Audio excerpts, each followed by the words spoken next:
Which are you going to treat better, your own car or a rental car? The obvious answer is that you're going to treat your own car better. The same principle applies when picking a business to invest in.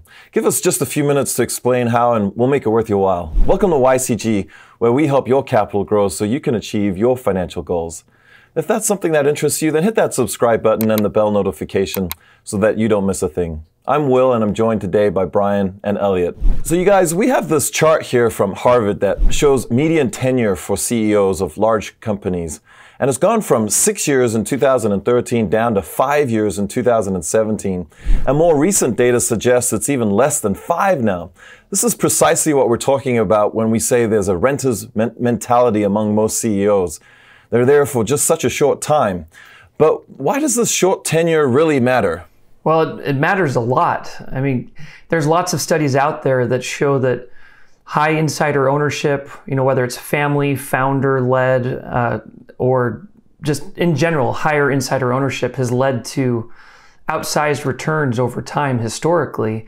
For example, such as this Credit Suisse report here, where it shows that family-owned companies have outperformed non-family companies since 2006. But if there's high insider ownership, aren't you concerned about them, exercising control to their advantage? For sure. Yeah. I mean, there have been significant examples of that happening in history. I mean, one of the sort of most iconic examples was this company called Adelphia, which was this American cable television company founded by these two brothers.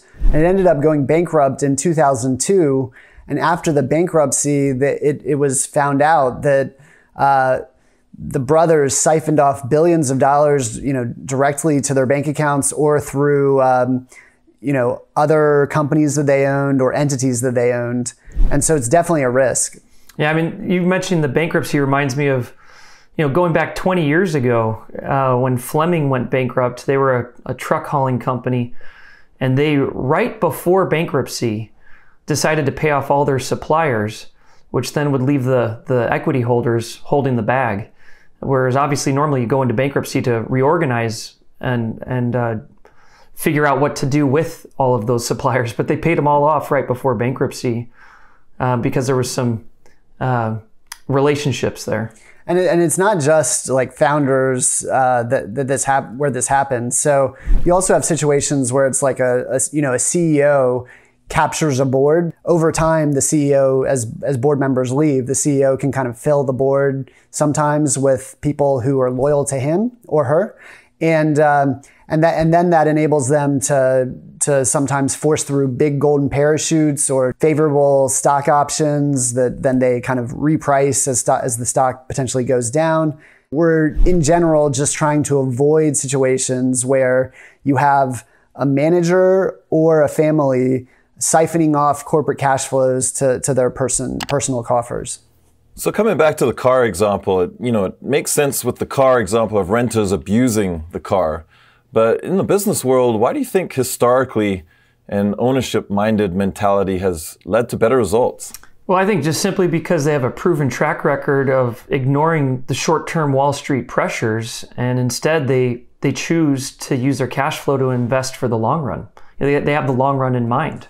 Yeah, because so that people understand, Wall Street is kind of constantly kind of pushing people to get the best, to beat earnings every quarter. And so the CEOs can sometimes feel a lot of pressure. And then even if Wall Street's even if the analysts aren't pressuring them, sometimes you can have activist shareholders come in and try to actually force the CEO out.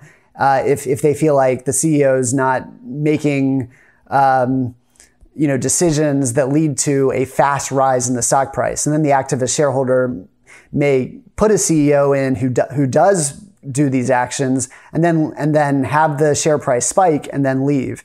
And so it's really important to have a family or a long-term CEO who can kind of push back against that pressure. As an example of that, I was thinking of Copart. There was the Hurricane Harvey incident. Copart, they're the largest network with auctioning off salvaged cars. And during Hurricane Harvey, on one of the conference calls, they asked the CEO, Jay Adair, they're like, man, given the situation, why don't you just jack up your prices? I mean, you could be making way more money right now because all these companies are in a bind. And he very quickly just came back with, he's like, well, we look at these as long-term relationships. We would never want to take advantage and price gouge our customers like that. So that's definitely immediately an ownership-minded management team mindset. You know, another great example is just the luxury goods companies like an Hermes. You know, they sell the iconic Birkin bag. If they wanted to, they could sell many more units for significantly higher prices and maximize short-term profits. But that really risks devaluing the brand in the long term. And so it's good to have that family there to really think about, you know, maximizing value for the next generation, not just for the next 5 years.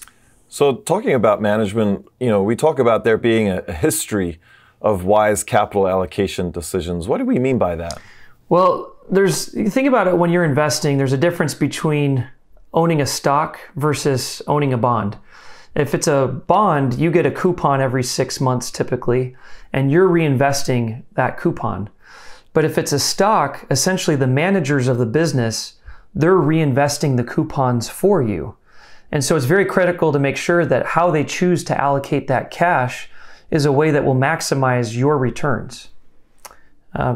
So for example, you know, you don't want to have a manager that's feeling motivated to go build this massive empire. You know, there's studies that show that on average pay goes up the larger the company is that you're managing for.